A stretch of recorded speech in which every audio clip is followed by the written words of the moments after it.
Ako si Vincent Pania Jr. Gihimong hostage since year 2003. Um,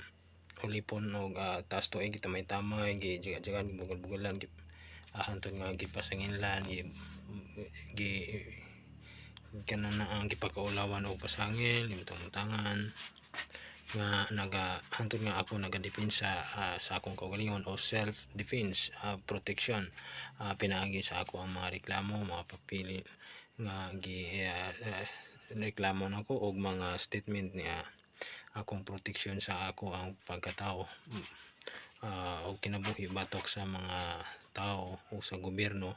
nga diin nitugot sila nga ako himuon nga hostage since year 2003 up to year 2018 ngadto na sa ilang conspiracy up to year 2025. Base lang sa kini sa mga kanang akong na saksihan o nga mga plano sa mga opponent nga nagplano sila batok sa ko sa pagbaligya sa akong ang dungog akong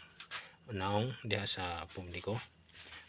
pinaagi sa ilahang mga aligasyon o sa mga pagbaliktad nga ako nga ila kong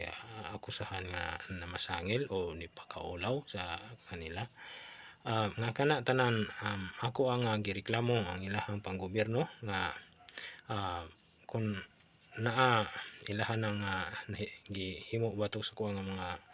papilis imo ko nila og kaso bisan unsa lang ka kaso bisan unsang klase bisan paglibilo,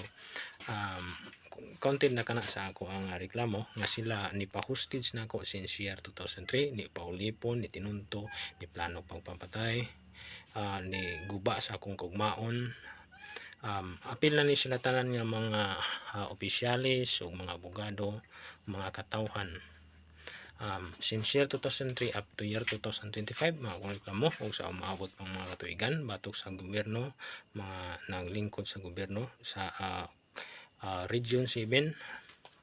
Bohol, Philippines or Cebu City, Philippines. Base lang sa ilahang natala kung mao na kini ang ako ang reklamo or wala sila gitala batok sa kuha ang akong reklamo, ako tinuntuhan og magpabayad ko since year 2003 pero pag ila kong gihimuan og record kani akong reklamo batok sa overall dinhi sa Region 7 sa tanang mga opisyalis tanang mga katawhan nga naghimo conspiracy batok sa kuha.